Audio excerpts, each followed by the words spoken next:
And you just mentioned in your speeches now that Islam is the fastest growing religion in Europe or in UK, in USA, and Europe at large.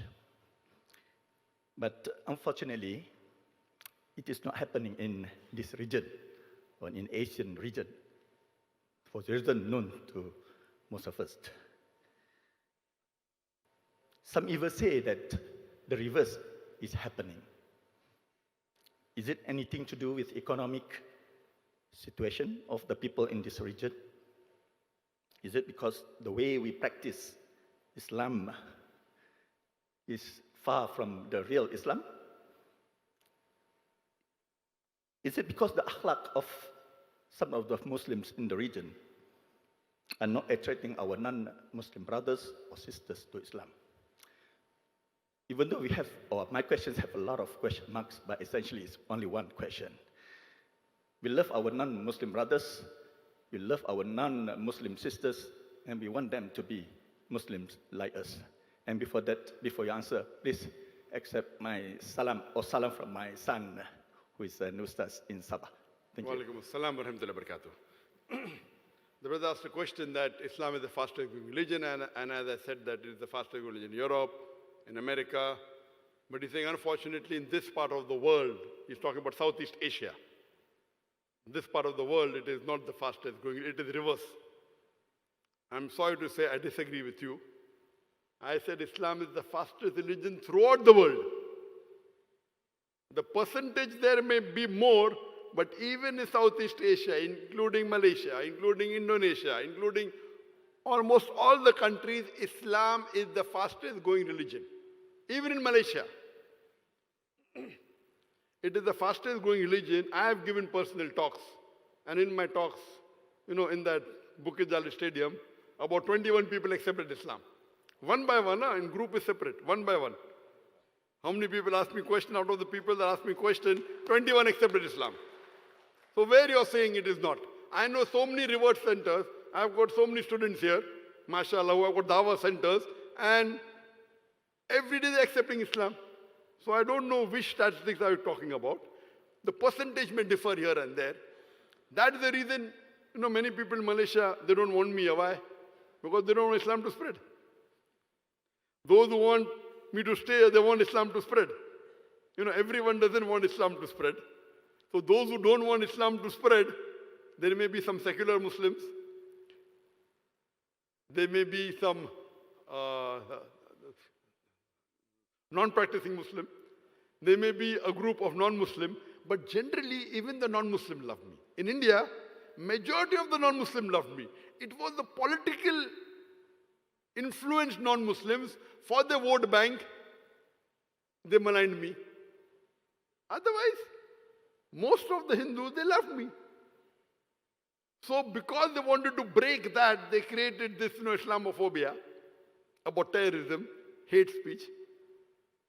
And the judge in the tribunal court, alhamdulillah, happened to be a Sikh. So when they went to attach my property, they attached the property. In the higher court, we filed in the higher court. His name is Justice Manmohan. He said that I have seen the lectures of Dr. Zakir. Get me one sentence only out of context from any of his speeches which promotes terrorism, I will attach all his properties. That the media doesn't say. Maybe it came as short news, only few people saw. So which is more important? The allegation laid by the police is more important, or the judgment given by judge is more important? Huh? The job of the police is not to give judgment. Job of the police is to catch the right person. They catch the wrong person. Therefore I said, I have faith in the judiciary system, but not the prosecution system. Prosecution means they can keep you in jail for 20 years, and the judge after 20 years says you are innocent. 20 years gone. So coming back to your question, in India, mashallah, it comes in Southeast Asia. Every day, many people accepting Islam. Many people, alhamdulillah. Many. This doesn't go down the throat very well of mainly those people who are politically motivated. So here also, most of the people who don't want me, they're politically motivated. Some are good politicians, most of them want me. Most of the politicians want me. Those who may not be in favor of Islam, who don't want Islam to spread, they don't want me. Those who want Islam to spread, they want me. So this is going, the tussle between the good and evil is going to be there. It's part and parcel. It's part and parcel, mashallah. And never, mashallah, has anyone told me not to give speeches, whether it was the previous government, whether it was the present government. Alhamdulillah, I am good with all the Muslims. My job is as a da'i. And here, mashallah, Malaysia is a good scope. Mashallah. It is ingrained in the constitution of Malaysia, according to my study, that no non-Muslim can do dawah to the Muslim. It's not allowed by law. MashaAllah, very good. But a Muslim can do dawah. That is the constitution. That's the different thing. The non-Muslims objecting to me, that's the different question.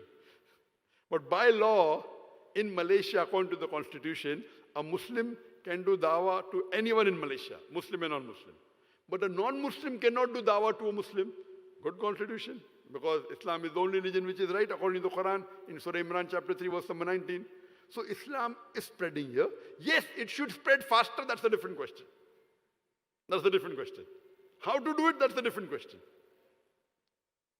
Whether you do it or not, Islam will prevail over the full world. What we have to do, we have to have more dawah centers, we have to deal with more hikmah, have training centers, to speak with them with reason, with logic, with love. Now, once you start getting effective, your enemies will grow. The most effective person, the most popular person in the world is Muhammad Sallallahu Alaihi Wasallam. The maximum enemy is anyone in the world is Muhammad Sallallahu Alaihi Wasallam.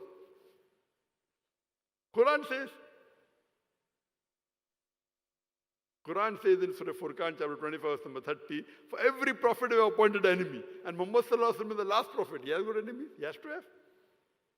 So this is part and parcel of the Muslim, but do with hikmah, do not break the rules of the Quran, let the other people be violent at it, we should not be, we should continue. We want to show the mercy and the love of Islam. That's the reason we continue doing our work. I never normally get involved in the brick bats, that will hamper my dawah work. Let them bark those who want to bark. We have to continue, be on the straight path and do our work peacefully, convey the message. Most of the non-Muslims I met personally, they love me. When I stayed in Putrajaya, I had gone to a medical clinic, I had a medical problem, and I saw a name of a Muslim on top. I went there and the person recognized me, oh, Dr. Zakir, and I thought that he was Muslim. And then I said, no, we won't take money from you. How can I take money from Dr. Zakir? He gave me his card. He turned out to be a Hindu in Malaysia. I go to a Chinese. He recognized me. Oh, are you Dr. Zakir? I said, yes. Oh, come, sit. No fees. So most of the non-Muslims in Malaysia are also very good like India. Those people who are making noise, all are politically motivated. All. The non-Muslims I meet, they're so good to me. They say, can I take a photograph with you? Now, why would they like to take a photograph with a terrorist? So what do you understand? This is all those who are speaking, they're not following the law of the country. The Malaysian police says, I'm innocent. So they are more bothered about the Indian police which is fabricating. They are more Indian than Malaysian. They are believing more in the Prime Minister of India. So what you have to do, you have to continue your dawah. And do it with hikmah. And inshallah, we do it for sake of Allah subhanahu wa ta'ala, so that we want all the human beings in the world, as many as we can, so that we get them on the straight path and make them closer to Allah and His Rasul. Hope that answers the question.